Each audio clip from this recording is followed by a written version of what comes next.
Hello. Thank you so much for listening in, everybody. Hi there.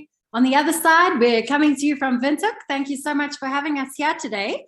We hope that our sound will play on the videos, but if not, just give us a shout and we'll skip straight over. So thank you so much for those of you who've taken the time to have a listen. I'm hoping to plant a small seed in your mind today of some of the alternatives to studying, maybe even studying abroad. But basically, we're here to tell you about our wonderful organization and what we have to offer you on a gap year, structured gap year. That is something I've done myself, and a lot of our team members back in South Africa have done as well. So OVC started many, many years ago. We are based in South Africa and also represent here in Namibia. We have branches throughout and are proud to say that we're the largest youth travel organization in South Africa and hopefully here in Namibia too. So we do study abroad, we do working abroad, and just purely travel. So even if you want to do your gap year now straight after matric, or if you maybe want to just take a little bit of a load off and do it a little bit later after varsity, or maybe just when you've had a bit of work experience, you can definitely have a look at any of our options to see what will take your fancy. But today we're going to focus purely on our matriculants and our school leavers and what your options are for after school. So we're going to start off today with New Zealand, which is actually a study program. It does allow you to work part-time while you are a student, full-time in your school holidays, but a great opportunity to get an education overseas. We do sort of narrow it down to courses which are available for permanent options, i.e. going on to work visas, post-grad work visas, and hopefully permanent stay. And then we have one or two courses which do have work options thereafter, and also hopefully down that road. But we're going to cover a little bit about the type of courses, as well as the earnings and the jobs and the eligibility and things as well. Excuse me. So as a New Zealander potential student, you need to be aged 18 through 45. So as I say again, if you don't want to do it now and a bit later, you still have that option. And you must be fully vaccinated to travel to New Zealand and any and all countries that we're going to offer today. You need a South African or Namibian passport. Also, if you have an EU passport, you would be eligible to apply for the student visa. Your English, if you're not a native English speaker, you may be required to do an IELTS test, as well as have a good criminal background, so no criminal background, clear police record, as well as good health.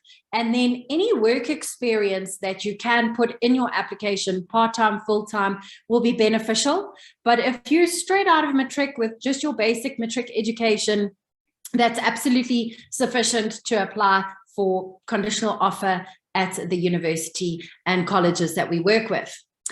You are going to need funding to travel. You're going to need to be ready to leave the nest, to go away for a couple of years. Your family can visit you, so it's not like you're going to be disappearing for a long time without anybody. But we have great support structures from the universities and institutes that we work with on that side, just to make your stay a good one. Our locations are sort of throughout the major cities of New Zealand. Different cities will have different courses available. So the way it works is that our partners we partner with are called Up Education. They are an umbrella organization where they've purchased different colleges and institutes, so they all fall under the same banner of Up Education, although each individual institute is called by a different name and offers different courses. They fall under the Up Education banner, and essentially is the partner that we assist you with to register with for studies internationally. So if you choose your city, maybe you have friends, family in certain places, and you want to save on accommodation or just have a local support system, you can definitely do that. Alternatively, if you don't have anybody in on that side, we will help you with your accommodation and so forth as part of the whole package. So studying overseas with our courses, they become very hands-on. So you will do a theory component as well as internships, so that at the end of your qualification, you are very work ready. So a portion of theory, a portion of practical, and getting you a nice diploma degree qualification overseas. Well internationally recognized qualifications, and then all the in-country support. So from student support on campus, courses, materials, all the things you need to know about and be familiar with that side, difficulties that you face with courses and so forth, looking for those internships, helping you with housing, just general student support. You've got that in-country assistance from UP. And all of the ones which I'll talk to you about are academic pathways, as I mentioned, for postgraduate work visas. When you're working on or living on a student visa in New Zealand, you can work where you can earn up to $20 per hour to sort of get that money in to pay rent, to buy food, to live, etc. So it's this, I guess, the same as if you were here, if you having your full-time studies and you're running a part-time job on the sideline, works very similarly there. And then outside of your 40-week study period, you can work full-time as well. You normally find that your pay rates are very high in New Zealand. So your minimum wage is a great dollar. This is obviously New Zealand dollars. So it's a great pathway to a great career abroad. So UP Education have most popularly the UB College. They are your digital, your film, your design, screenplay, animation, anything to do with your online, your IT, and so forth. So we have the BA Digital Innovation, Software Engineering, Animation, which is like your graphic design, film, and all sorts of things, creative and computer-like. So these are generally 2 to 3 year qualifications. And as I say, with internship options, moving on to a nice work option thereafter. Our culinary collective, which is going to incorporate your culinary studies, and that's normally 18 months with a 6-month internship.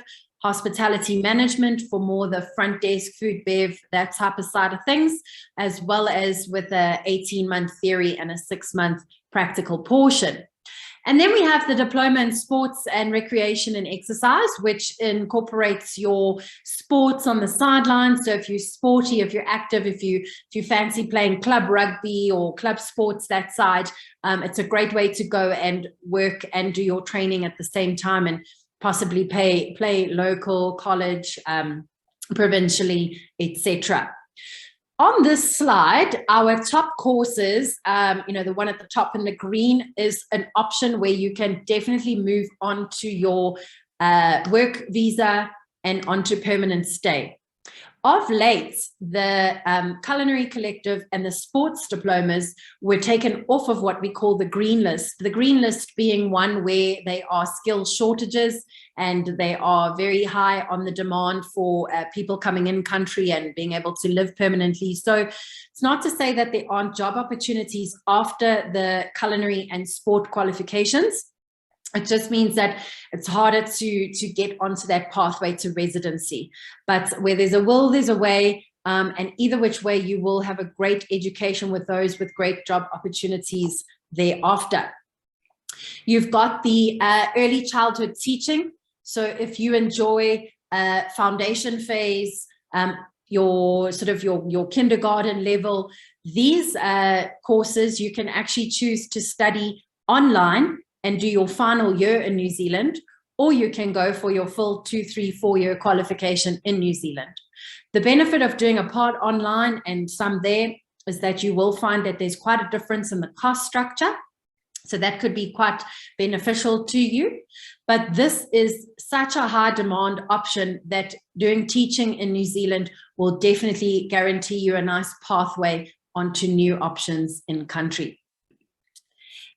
To give you an idea of the turnaround when it comes to what you can do with your qualification, you can see that from chefs to bakers to anything culinary and patisserie, you really are earning a fantastic salary. So although you're paying quite a lot in your education to study in New Zealand, your guaranteed return of income once you've qualified is very, very high. If you compare that to the cost of what studying versus earning potential is in South Africa and Namibia, it's such a vast difference. And gaining an international qualification and moving on to other international hospitality careers once you've studied in New Zealand is such a great potential.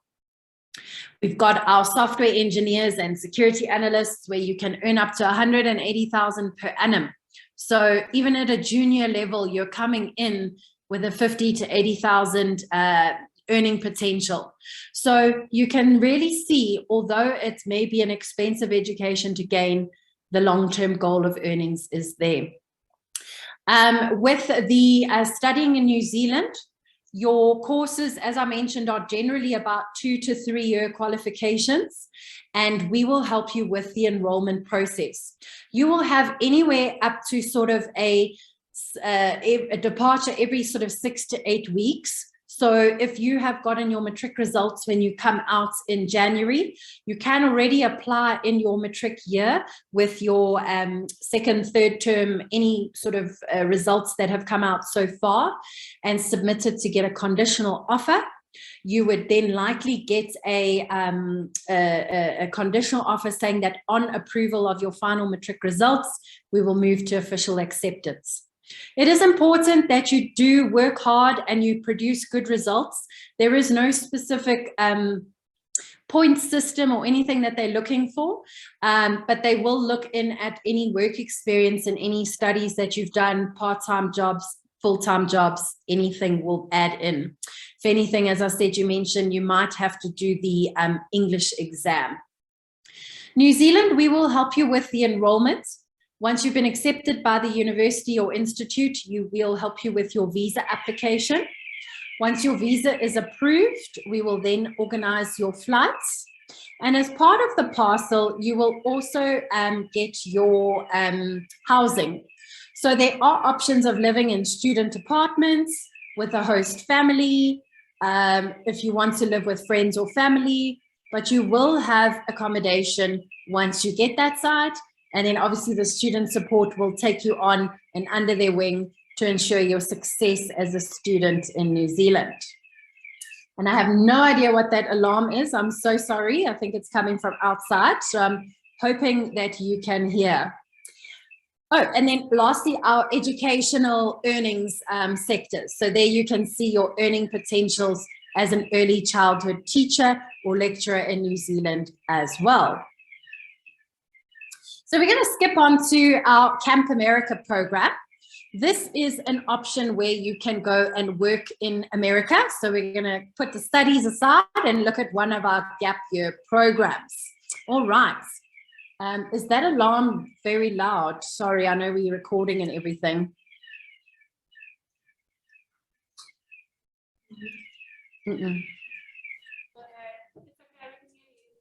Is it quite loud that side? No. Is it fine? Yeah. Can I carry on? Okay. All right. So hopefully that gets shut off. Maybe just go have a look where it is. All right. So the Camp America program is a gap year for guys and girls where, oopsie, no, I'm not clicking, where you get to go and spend the summer in the United States. So your departures are May, June of every year. So if you're going for your first time to camp and you're in your matric year, you can prepare around August to leave May, June, and then you can head out and spend your summer for 9 to 11 weeks of work. And then you get a whole month to travel in America thereafter. So there's lots of different camps all over the country. Camp is probably one of the biggest traditions that America has to offer, and it really is a unique sort of experience to just go and partake in that whole history of America. and all what the kids just absolutely love for their summer. So it's all about kids, it's all about sports, it's about activities, outdoors, great summer locations. You have local and international staff. So if you're not ready to go for such a long period of time, this program is just, I think it comes out to be about 3 to 4 months, depending on your travel period after. So to qualify, boys, girls, males, females, 18 through 30, preferably, but it's not a hard cap on your age, your Namibian passports, and a love for children. So you absolutely have to love working with kids, enjoy the early mornings and the late nights and the full days and the fun days. And you don't necessarily have to have any particular skills or sports that you've played or anything in particular, but as long as you are eager and willing to sort of just try new things, step out of your comfort zone, you'll fit into camp just perfectly.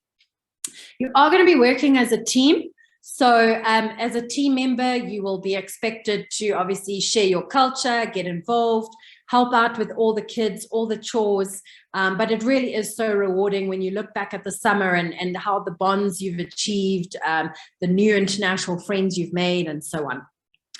This is our video point, which I think we were having a bit of issues. So I'm going to give it a go. Maybe if you can just let me know if there is sound now. Camp in one sentence to me, the highlight of my life, for sure.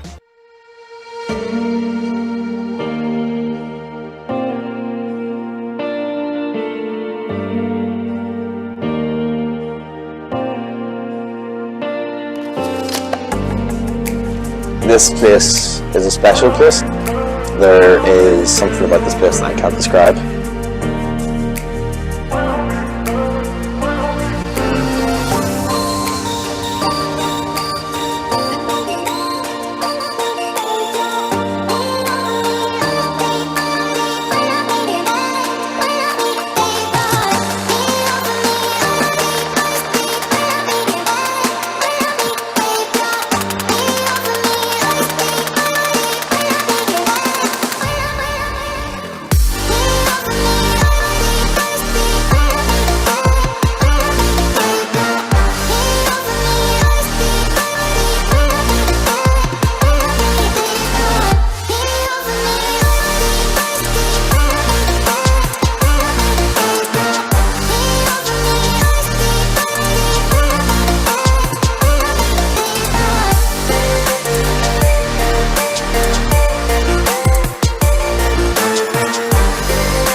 And there you have it. So camp is always such a hard thing to explain, but it sounds so simple. But until you actually see the enormity of the types of camps and the locations and the facilities and things that they have to offer, you actually really get to understand why American kids just love going to summer camp. So within the summer camp environment, there are so many things to look out for. You've got your private day camps,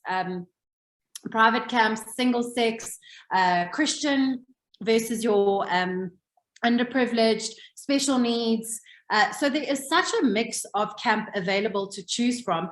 Mostly when you do your application will go to your private and your day camps.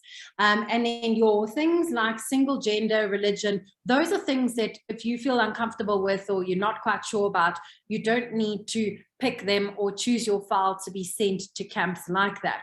So essentially, all the camps will be sleepover camps where the children will come for 5 to 7 weeks and they live at camp, and obviously you work and you see them day to day, and it's the same kids. And then when you have your day camps, it will be different children that come throughout the summer, maybe once or twice, 3, 4 times, but they come in the morning and then they leave the early evening. So day camps, you get a little bit more time out, which sometimes works out in your favor.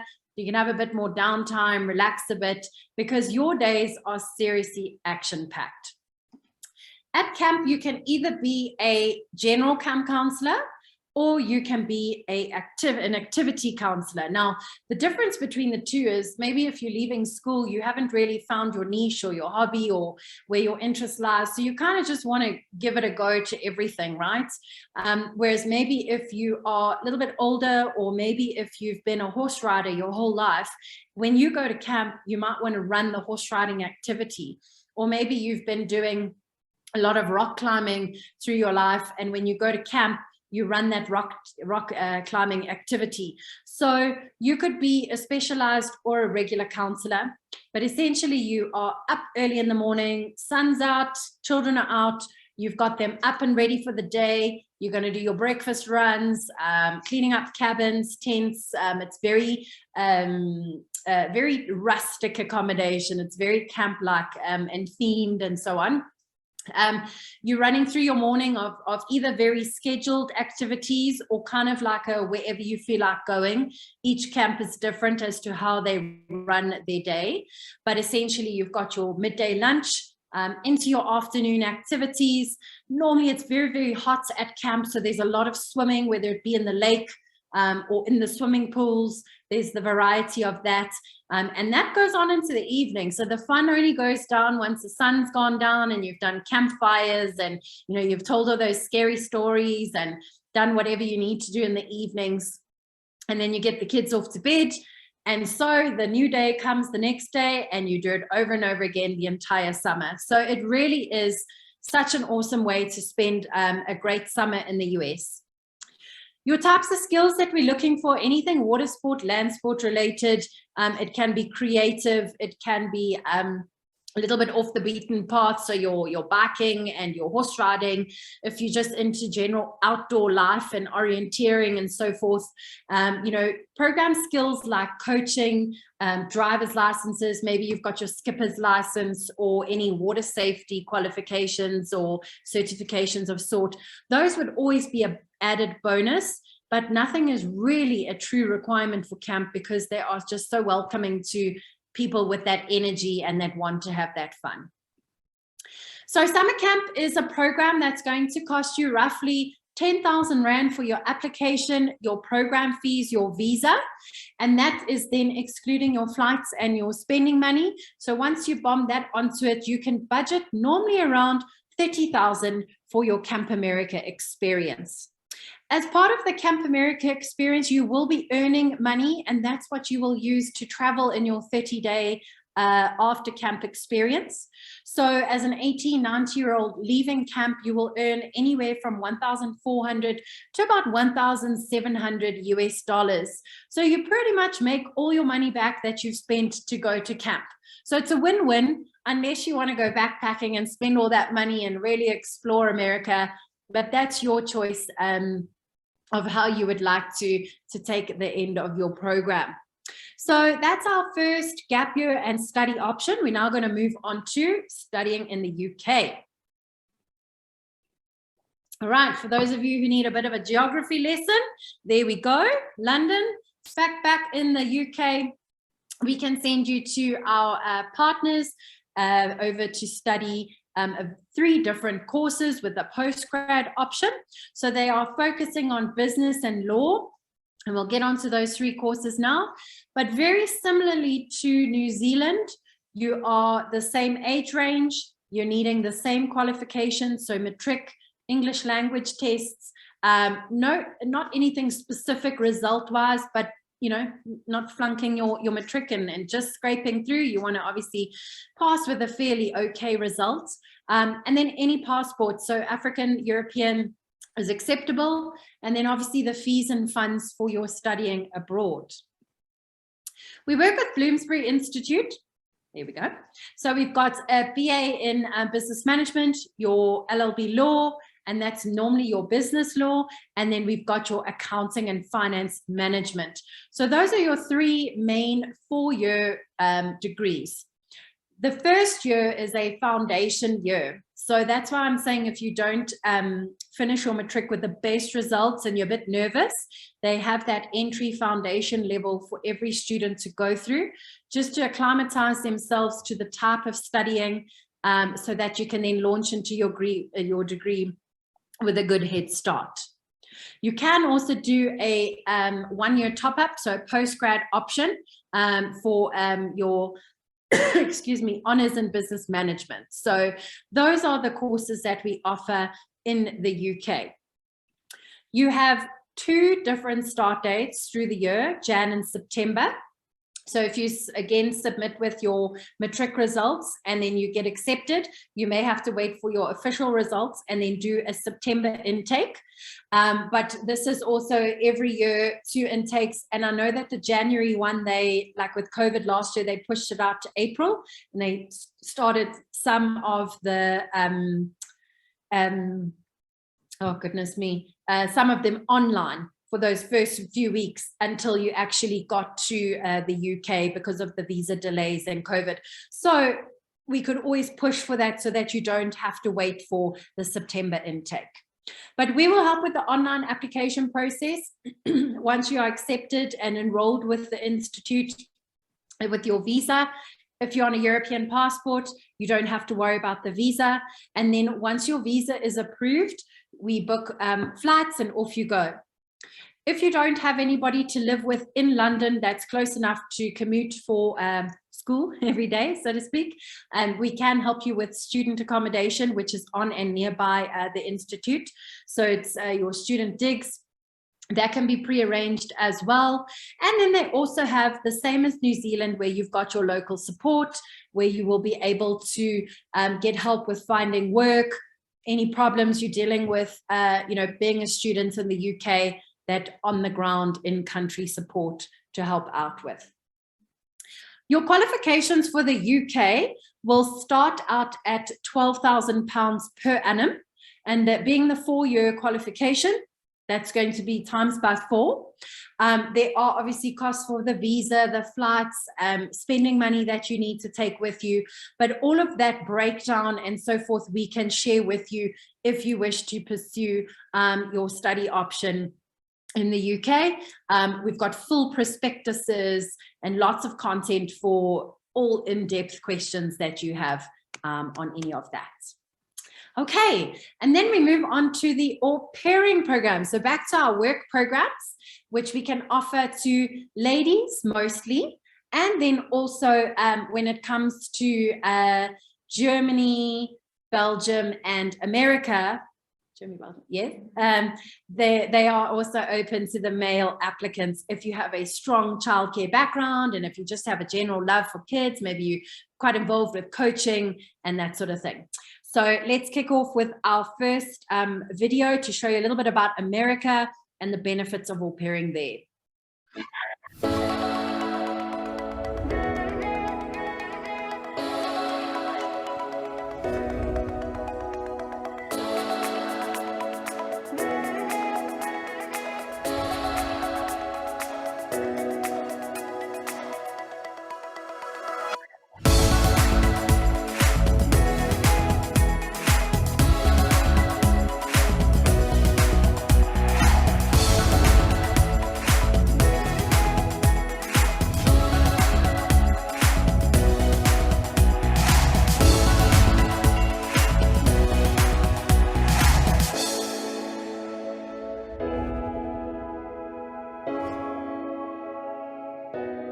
Okay, so the love of my gap year was America. It was my goal to live in America and, you know, see the stars of Hollywood, which it's not as much as it's cracked out to be. You know, you got little stars in your eyes when you travel, but the reality that it's a sort of a home away from home, and being a part of the au pair program is, you know, you think it's so foreign, but when you actually go to these countries and you start living with the host families, you actually realize that they're very similar to home. You know, there are cultural differences, but they're regular people, they have regular jobs, they have childcare needs, and the au pairing program always remains popular because it has so many benefits, but it's such a home away from home type of program.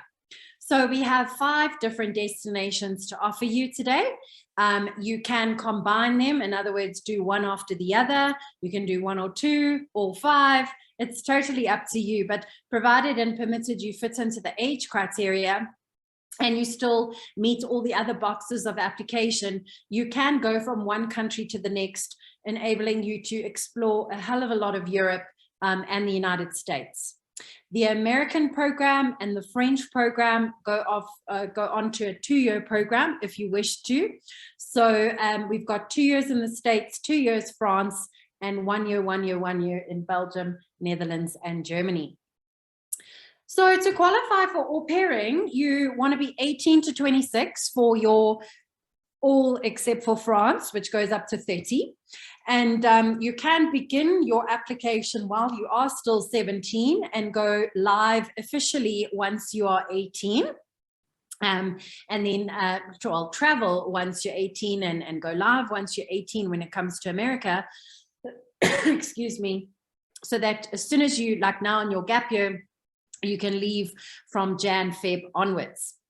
All passports, if you do have a very foreign passport, as long as you're on work permits and visas, just always double check with us if you're a bit worried about your nationality. But Namibians, South Africans, Zimbabweans, etc., most countries are open to all.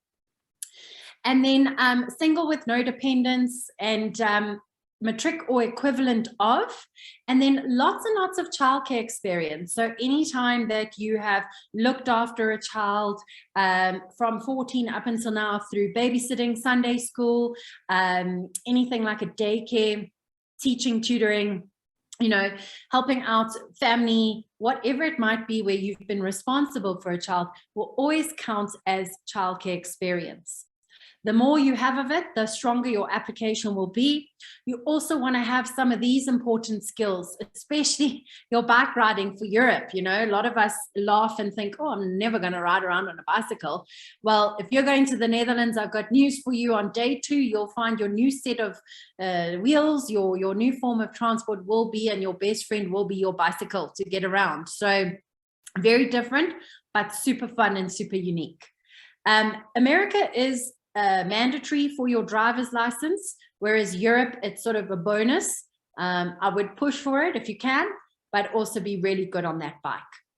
Being able to cook, being able to clean, you know, being able to hold your own when it comes to being away from home, being confident, communicating, independent, mature. These are all the kinds of things which a family are going to look into your application and want to find those little things, because if you can tick all those boxes for them, they will happily welcome into their home. And you know that you're going with a good set of skills behind you, you will have a good success on program. So just to wet the whistle regarding France, here's a little taste of France for those who haven't seen it.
Into life in France, we do highly recommend that you speak the language, and then it's also a visa requirement. Whereas Belgium and Netherlands are more open to you learning the languages when you get there. And Germany is another country where it's mandatory to know the language before you go. Your working hours will range from 20 to 45 hours per week.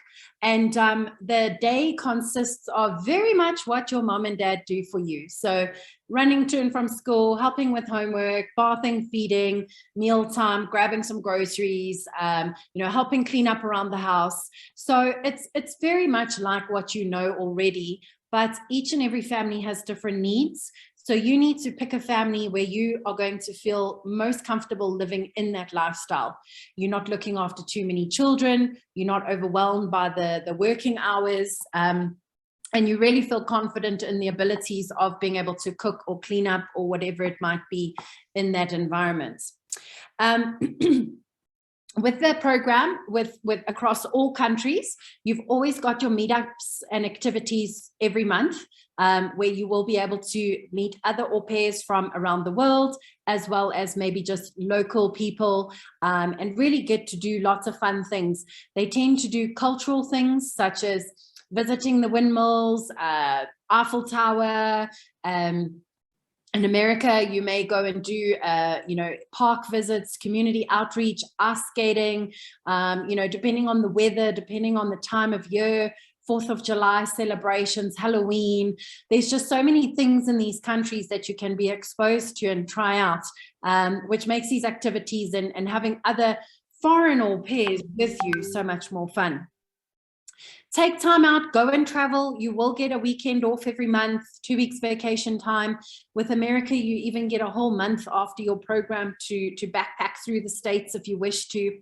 But all from the comfort of living with a family, with all meals and accommodation included. So you really have not much to pay for, only your own personal items, toiletries, etc. when you're on program.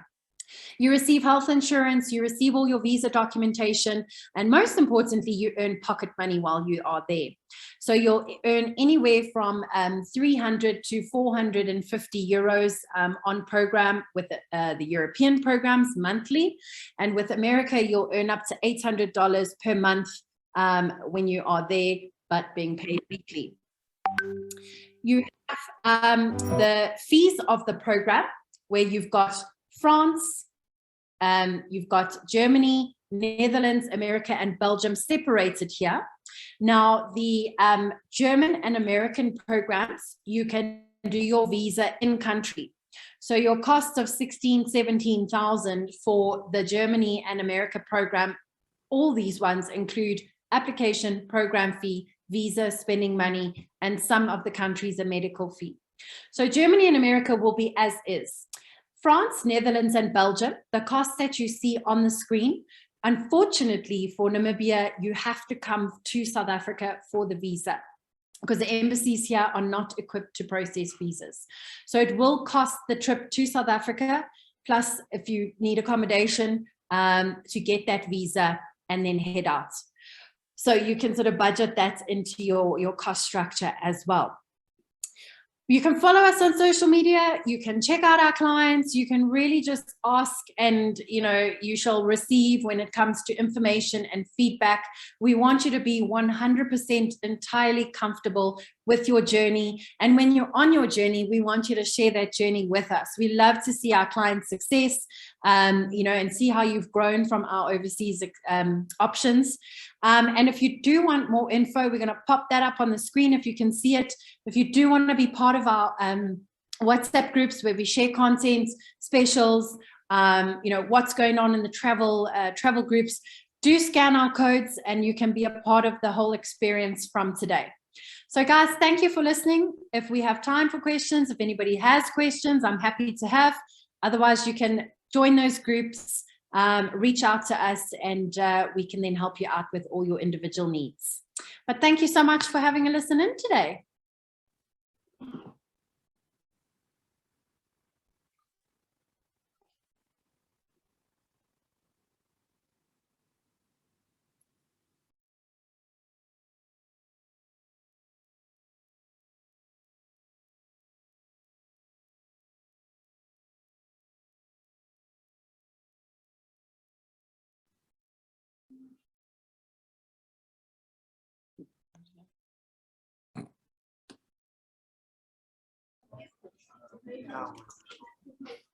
Any questions?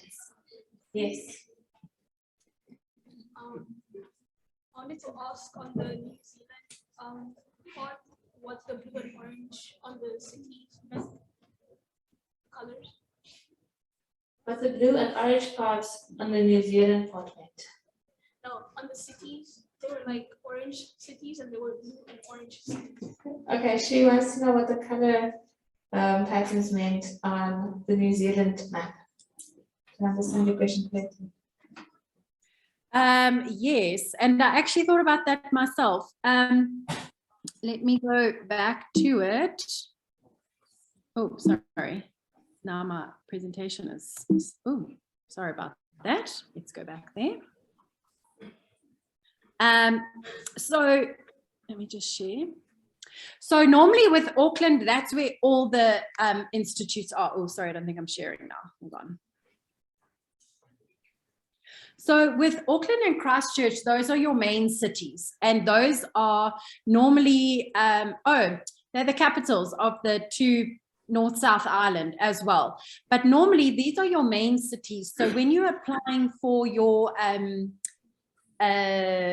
postgrad work visa, you will get less points for wanting to live in the major cities like Christchurch and Auckland, as opposed to whether you had to live in other places like Wellington, Tararua, Hamilton, and Dunedin. So when you apply for a postgrad work visa, you'll get points for the course you're studying, your age, the work experience you have, the city you're applying to live in, and those two will be, obviously they're the most populated, everybody wants to live there, but you'll get less points wanting to live in those sort of capitals of the North and South Island. Okay, thank you so much. Another question? Sure. Yes. She said something about the animation courses. Do you have a big arts? She's interested in knowing about arts courses and any courses in that field that In which field, sorry? art. Art. No, we don't have anything like that available, unfortunately. Yeah, you can definitely look into colleges and things in New Zealand and the UK, you will find, but not with the partners that we have worked with, yeah, or are working with, yeah. The New Zealand has quite an in-depth prospectus where there's a lot of variety of courses. But when you're choosing something other than the ones we've mentioned, it would just be to go study there. And at the end of your student visa, you would have to come back here. So you wouldn't find yourself going on to a postgrad visa. But if you would like the full prospectus and link to the institutes, we can definitely send that. I know they have like hair design, makeup artistry, travel and tourism. What else? Yeah, there is a quite the variety. Aviation, I think, not aviation, but more like your travel agent and things like that as well. So vocational type studying. Thank you. Any other questions? No? Right. Thank you so much for your time, and thank you for joining us for our career week. You're welcome. Thank you.